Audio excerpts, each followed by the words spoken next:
어떤 두 남자가 오랜만에 만나가지고 식당에 들어가가지고 밥을 먹으면서 반주로 술을 한 잔 먹기 시작하는데 점점 이제 술이 달아오르지요. 술이 얼큰이 취해가지고 해가 뉘엿뉘엿 질 때에 밖으로 이제 나오게 된 것입니다. 한 남자가 그걸 보면서 야, 해 참 멋있다 이렇게 얘기하니까 옆에 있던 친구가 뭐라 그러냐면 야 임마 그거 해 아니야 달이잖아.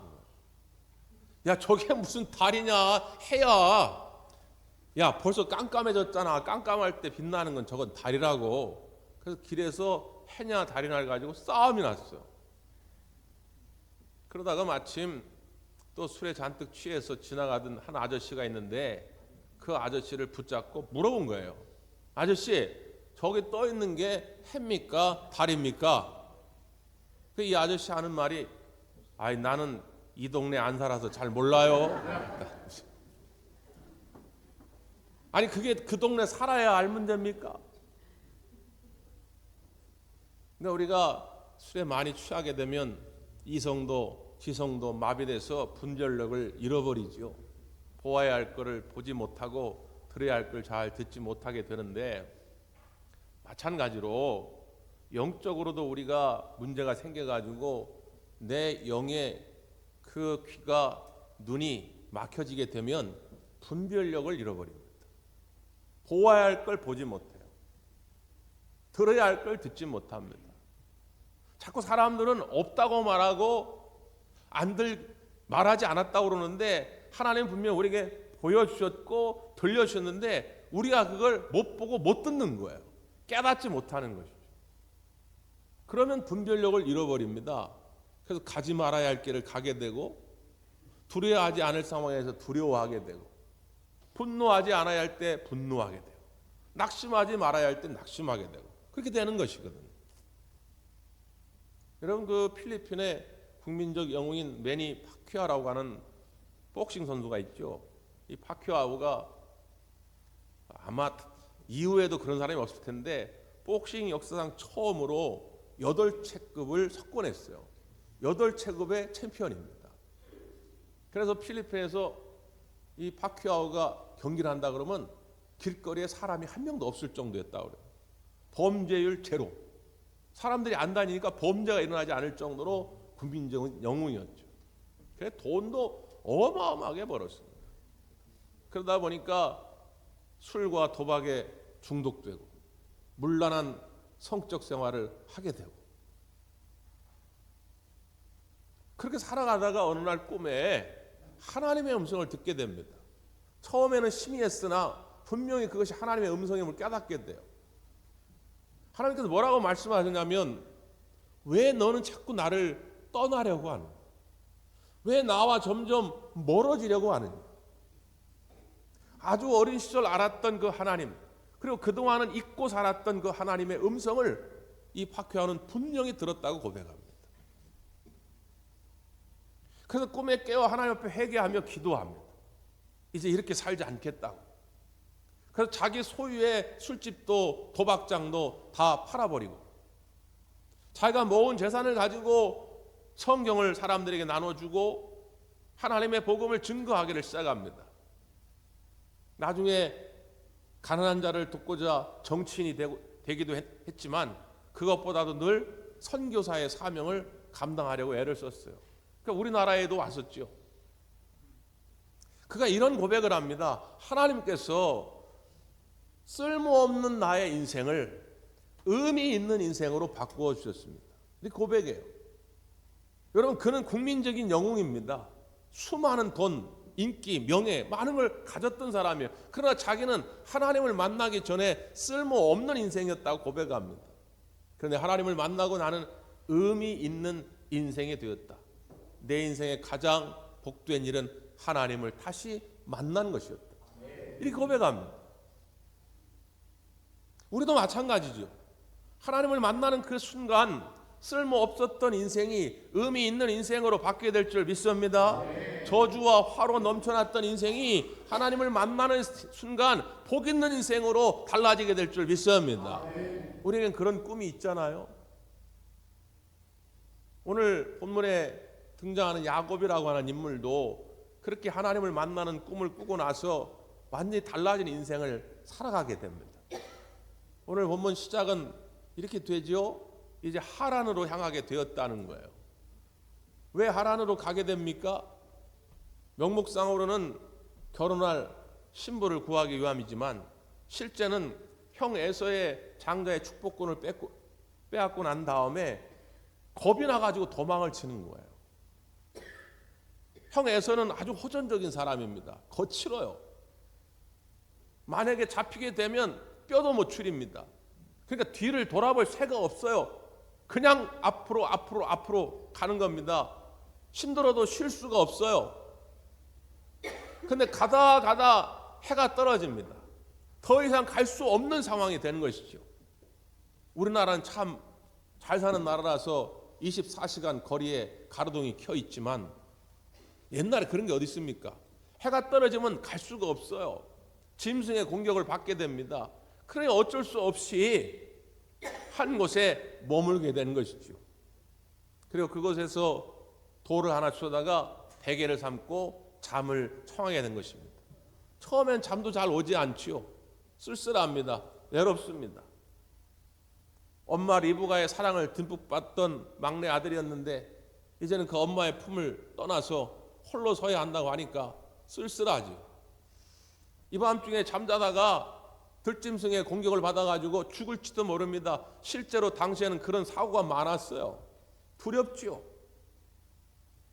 그럼에도 어떻게 살짝 잠이 들었는데 그때 하나님께서 꿈속에 나타나신 것입니다. 야곱에게 새로운 꿈을 주신 것이죠. 그게 어떤 꿈입니까? 자, 12절을 한번 다시 볼까요? 12절 시작. 꿈 본즉 사닥다리가 땅 위에 서 있는데 그 꼭대기가 하늘에 닿았고 또 본즉 하나님의 사자들이 그 위에서 오르락 내리락 하고. 소위 말하는 축복의 사닥다리의 꿈이지요. 사닥다리가 땅에서 하늘로 연결되어 있습니다. 끝이 안 보여요. 하늘까지 올라가 있어가지고. 그런데 하나님의 사자가 그 사닥다리를 오르락 내리락 합니다. 무슨 의미지요? 하나님이 야곱을 끝까지 도우시겠다고 하는 것이죠. 사랑하는 성도 여러분, 지금 이 순간에도 하나님이 우리를 도우시는 줄 믿습니다. 하나님의 사자가 오르락 내리락 하면서 우리들의 형편을 살피고 있다는 거예요. 내가 일할 때뿐만 아닙니다. 걸어 다닐 때뿐만 아니에요. 운전할 때뿐만 아니라 심지어 내가 잠자리에 들었을 때에도 하나님은 쉬지 아니하시고 우리를 돌보고 계시다 그 말이에요. 그러면서 하나님께서 그 꿈에 나타나셔서 야곱에게 이런 말씀을 하십니다. 15절 한번 보실까요? 15절 16절 시작. 내가 너와 함께 있어 내가 어디로 가든지 너를 지키며 너를 이끌어 이 땅으로 돌아오게 할지라. 내가 내게 허락한 것을 다 이루기까지 너를 떠나지 아니하리라 하신지라. 야곱이 잠에 깨어 이르되 여호와께서 과연 여기 계시거늘 내가 알지 못하였도다. 아멘. 하나님께서 내가 너와 함께 할 것이다. 내가 너에게 약속한 축복이 다 이룰 때까지 절대로 너를 떠나지 아니하고 너와 함께 할 것이다.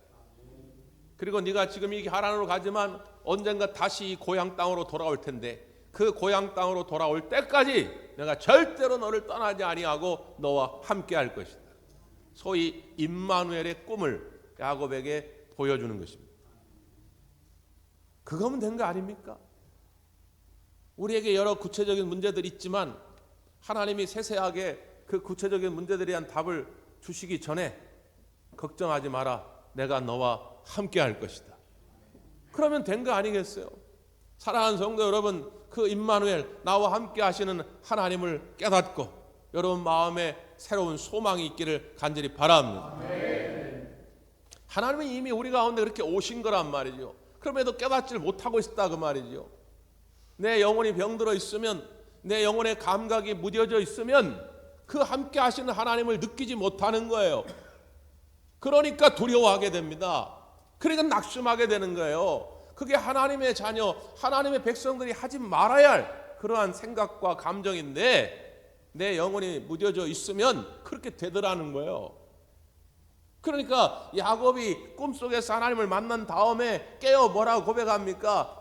여호와께서 과연 여기 계시거늘 내가 알지 못하였도다. 하나님이 안 계신 게 아니라 하나님이 계셨는데 내가 알지 못했다는 거예요. 알지 못했기 때문에 힘들었던 거예요.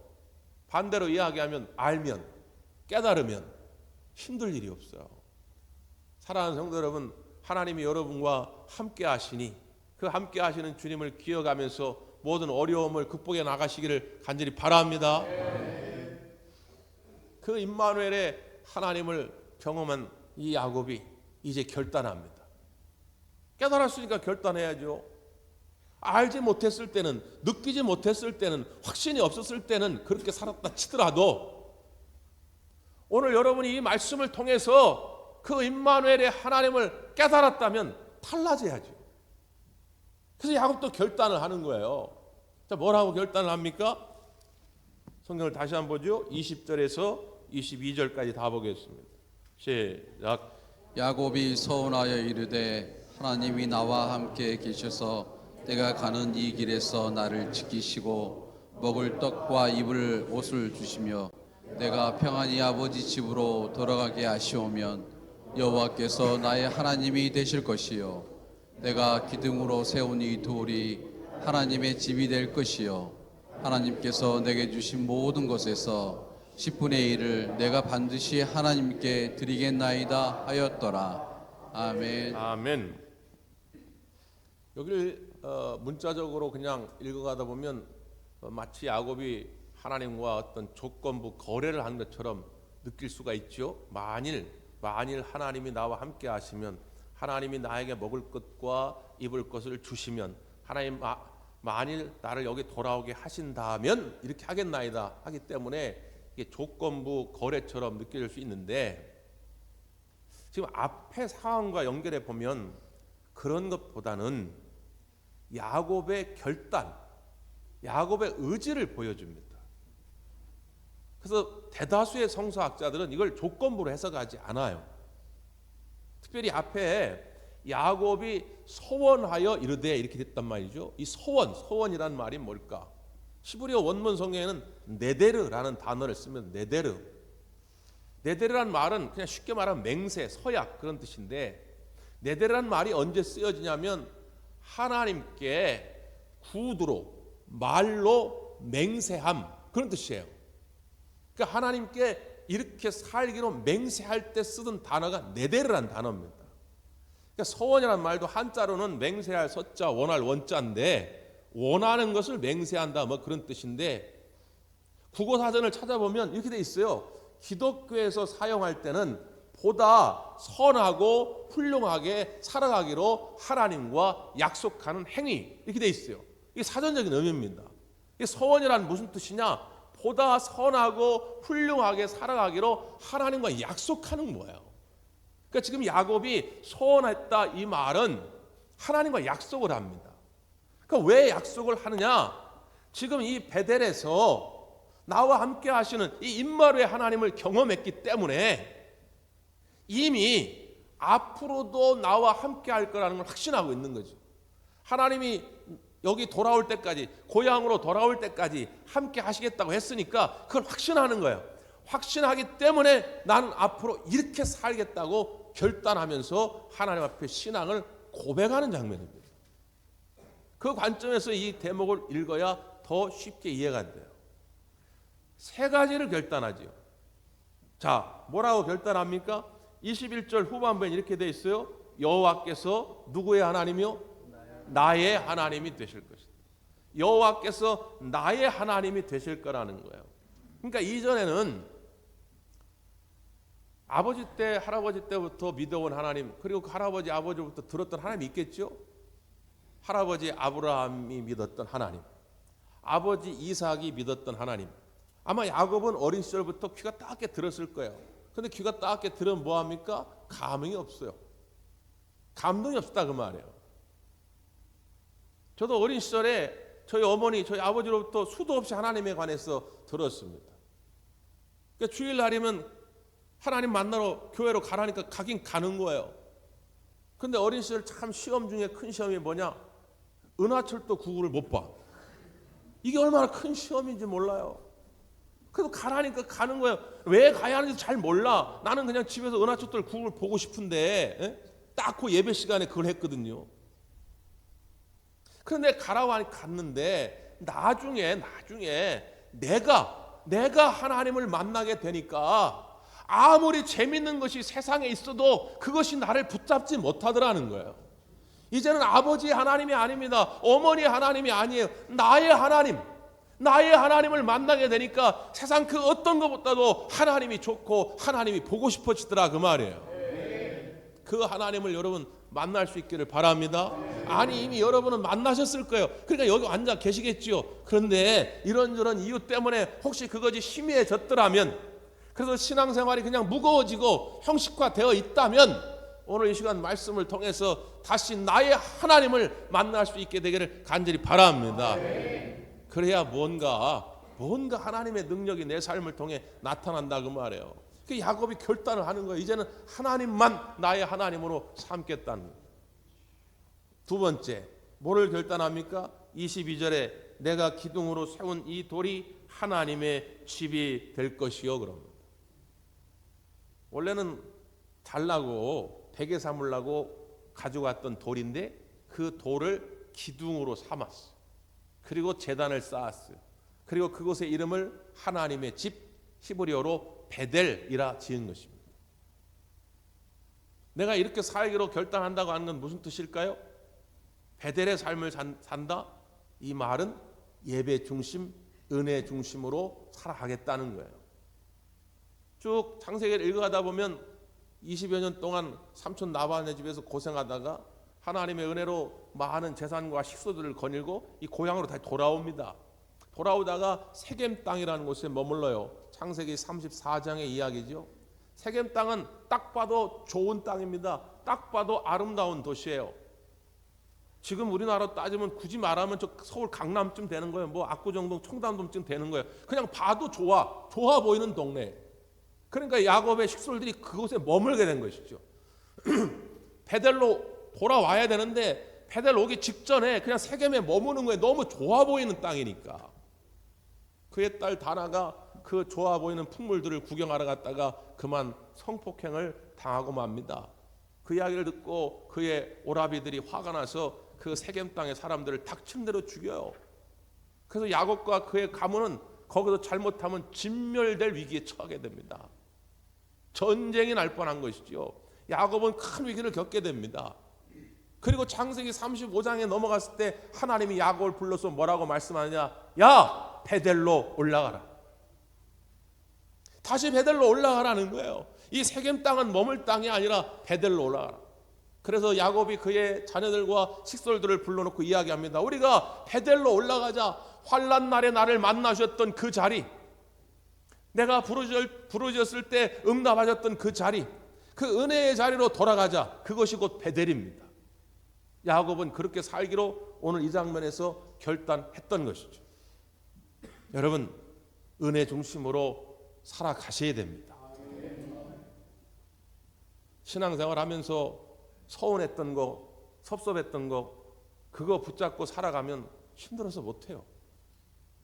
그런 일이 있을 수는 있겠죠. 그러나 여러분, 그런 거 붙잡고 있지 마십시오. 오직 은혜 중심의 신앙생활이 되기를 바랍니다. 그걸 떠올리면 또 가슴이 설레잖아요. 하나님이 나를 만나셨던 그때, 하나님이 내게 은혜 부어주셨던 그때 다시 힘이 나잖아요. 그게 지혜로운 인생이지. 맨날 누구 때문에 시험 당했다, 누구 때문에 열받는다, 누구 때문에 섭섭하다, 아니 그런 거 붙잡고 살아가는 그게 어리석은 인생 아닙니까? 야곱은 이제 그런 거 신경 쓰지 않겠다는 거예요. 나는 이제는 예배 중심, 은혜 중심으로 살겠다는 것입니다. 이 결단과 의지가 여러분 가운데 있기를 바랍니다. 그리고 마지막 세 번째 22절 끝부분에 뭐라고 그랬습니까? 하나님께서 내게 주신 모든 것에서 10분의 1을 내가 반드시 하나님께 드리겠나이다. 11조의 신앙을 살겠다는 거예요. 여기 중요한 대목이 있죠. 하나님께서 내게 주신 모든 것에서.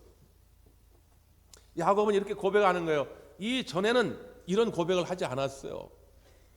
근데 이 베델에서 하나님을 만나고 임마누엘 하나님을 경험한 다음에 모든 것이 하나님께로부터 왔다는 걸 깨달은 거예요. 나의 지식, 나의 건강, 나의 재물, 나의 모든 삶이 하나님께로부터 왔다는 걸 확실하게 깨닫게 된 것이죠. 그러니까 기쁜 마음으로 주님 앞에 신앙 고백을 드리고 싶어요. 전부를 다 드리고 싶은데 하나님은 그 전부를 말하지도 않습니다. 내가 받은 것 가운데 10분의 1을 하나님께 드림으로 내 신앙의 고백을 드리겠다는 거예요. 그래서 이 11조는 우리의 신앙의 고백입니다. 특별히 말라기 3장 10절에 이렇게 말씀하고 있죠.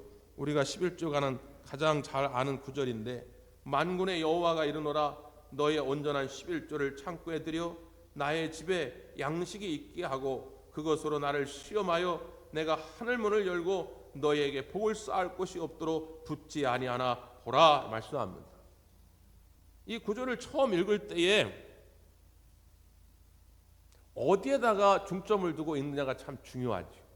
앞부분에 무조건 11조를 들여서 하나님의 집을 채우라.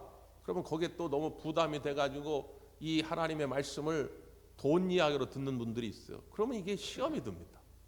근데 하나님이 강조하고자 하는 액센트는 그게 아니라 뒷부분에 있잖아요.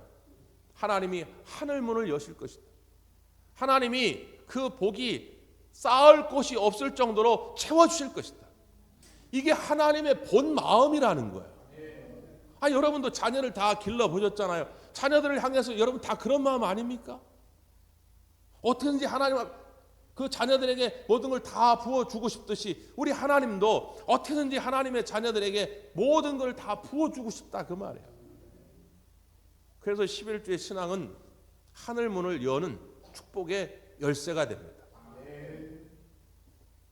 우리 감리교회 교리와 장정에 의해서도 교회 임원을 세울 때에 중요한 두 가지를 우선적으로 보는데, 첫 번째 그게 주일 성수예요. 왜냐하면 입교인은 1년 중에 6개월 이상 꾸준히 주일 성수를 해야 입교인의 자격이 됩니다. 그러니까 주일 성수를 하지 않으면 교회 임원으로 세울 수가 없어요. 입교인의 자격이 안 되니까. 또 하나는 이 11조의 신앙입니다. 저분이 믿음이 있는지 없는지 우리가 어떻게 알겠어요? 그 머릿속에 우리가 들어가서 살펴볼 수도 없는 노릇이고. 그러니까 그분의 신앙 고백을 주일 성수와 또 11조의 신앙을 통해 우리가 보게 되는 것이죠. 그래서 장정에도 교회 의무금 11조 등을 또 교회 사업을 위한 헌금 등을 하니 이게 입교인의 자격이거든요. 여러분, 우리가 주님의 일을 하고자 할 때 물론 억지로 하면 의미가 없습니다. 기쁨도 없어요. 그래서 여러분 이 11조의 신앙을 의무적으로 율법적으로는 하지 마세요. 예수님 시대에 바리새인들은 조 있잖아요. 조 농사를 짓지 않았습니다. 조 농사를 왜 짓지 않았냐? 바리새인들은 율법적으로 하나님의 계명을 지키려고 했기 때문에 11조를 하려고 그러면 이걸 다 세야 되거든요. 근데 조를 수확했는데 이 10분의 1을 세려면 이게 몇 달 걸려요. 몇 달. 그러니까 이걸 셀 수가 없는 거예요. 그래가지고 아예 조 농사를 안 짓습니다. 여러분, 그렇게 신앙생활하면 힘들고 기쁨이 없죠. 열왕기하 4장에 보면 이런 얘기가 있습니다. 거기에 한 선지 생도의 이야기가 나오는데, 선지 생도가 이제 지금으로 말하면 신학생이에요. 신학생. 엘리사의 제자 선지 생도가 있었는데 젊은 나이에 그만 병으로 죽습니다. 아내와 아들만 남겨두고 죽는데 그냥 죽은 것도 아니고 큰 빚을 남겨놓고 죽게 돼요. 그러니까 빚장이들이 와가지고 빨리 갚아라. 못 갚으면 네 아들을 노예로 대신 끌고 가겠다. 이렇게 얘기합니다. 그러니까 이 엄마의 마음이 얼마나 찢어지겠습니까? 남편이 죽은 것도 지금 애가 타는데 아들마저 노예로 지금 끌려갈 입장이니까 너무 애가 타는 거죠. 그래가지고 엘리사 선자를 찾아온 거예요. 어떻게 하면 좋겠습니까? 그때 엘리사 선자가 뭐라고 이야기합니까? 너가 가진 것은 무엇이냐? 그랬더니 기름 한 그릇뿐입니다. 그게 전 재산이에요. 기름 한 그릇. 그럼 이제 너 옆집을 돌아다니면서 빈 그릇을 가져와라. 대신 조금 가져오지 말고 많이 가져란 말이에요. 그래서 그 여인과 아들이 집집을 다니면서 빈 그릇들을 빌려옵니다. 여러분, 이게 그냥 우리가 생각할 때는 쉬워 보일 수 있으나 그는 당시 빚쟁이입니다. 많은 사람들에게 그렇게 인정을 받지 못했어요. 신뢰를 얻지 못했습니다. 집이 어려운 걸 알아요. 이웃이 볼 때 이 그릇 빌려줬다가 그릇도 못 돌려받을지도 몰라요. 그러니까 그 행위 자체가 그렇게 쉬운 행동이 아니었다 그 말이에요. 근데 엘리야 선지자는 그걸 원하는 거예요. 그래서 그 아내와 아들은 최대한 가서 빈 그릇들을 준비해 옵니다. 그리고 남은 그 기름 그릇에서 이 빈 그릇에 기름을 채워가기 시작합니다. 그 가지고 온 빈 그릇이 다 채워질 때 그 기름이 끝이 나는 거예요. 그래서 그 채운 기름을 가지고 빚도 갚고 그의 삶의 생계를 유지해 가게 됩니다. 저는 이것이 하나님의 축복의 원리라고 생각합니다. 여기 본문에 말라기 3장 10절 말씀 가운데도 보면 너의 온전한 11조를 드려라. 이 온전하지라는 게 무슨 뜻일까? 바리새인들이 했던 것처럼 율법적으로 조의 개수를 세는 그런 온전함이라기보다는 믿음으로 드리는 것입니다. 이 과부가 되어져 버린 이 여인이 믿음으로 빈 그릇을 많이 준비해 온 것처럼 여러분이 하나님 앞에 믿음으로 11조의 헌물을 드리고 여러분의 봉헌의 모든 헌물을 드릴 때 그 여러분의 빈 그릇들을 하나님이 충만히 채워가실 줄 믿습니다. 하나님은 그걸 보기를 원하신다는 거예요. 보고. 맹인이지만 목회를 잘한 유긴수라고 하는 목사님이 계십니다. 이 목사님이 어린 시절부터 앞을 보지 못했어요. 6.25 전쟁에 나가지고 결국 고향을 떠나가지고 어머니와 살게 되는데 어머니가 남의 집 식모살이 가서 일을 하다가 그만 크게 다칩니다. 그래가지고 집에 와가지고 누워 있어요. 그래가지고 이 어린 나이에 앞을 보지 못한 이 아이가 밖에 나가가지고 구걸을 합니다. 우리 어르신들 다 알지만 6.25 전쟁통에 그런 아이들이 많았어요. 깡통 하나 들고 길거리에 가가지고 한 푼 줍시오, 한 푼 줍시오 하는 거예요. 그래서 겨우 하루치 입에 풀칠할 정도를 채워가지고 집으로 돌아왔습니다. 근데 엄마가 처음으로 하는 말이 하나님께 11조를 먼저 떼어놓자. 그러니까 이 아들이 어린 마음에 성질을 버럭내는 거예요. 엄마는 뭘 그렇게 하나님을 챙기냐고 말이에요. 우리가 고향에서 이렇게 쫓겨나고 말이지. 엄마는 병들어 이렇게 안아 누워있고 나는 이렇게 앞을 보지도 못하고 우린 거지같이 이렇게 구걸하고 있는데 무슨 하나님을 생각하고 하나님을 챙기냐 말이에요. 이 어린 마음이 너무 화가 나가지고 엄마한테 막 대든 거예요. 근데 이 엄마가 그때 이런 말을 합니다. 아들아, 엄마도 고향을 잃어버린 것이 원통하고 한스럽고 건강을 잃어버린 것이 너무 한스럽고 원통하고 우리 아들이 앞을 보지 못하는 것이 너무 한스럽고 원통한데 그런데 그렇다고 해서 우리가 하나님마저 잃어버리면 모든 것을 잃어버리는 것이다.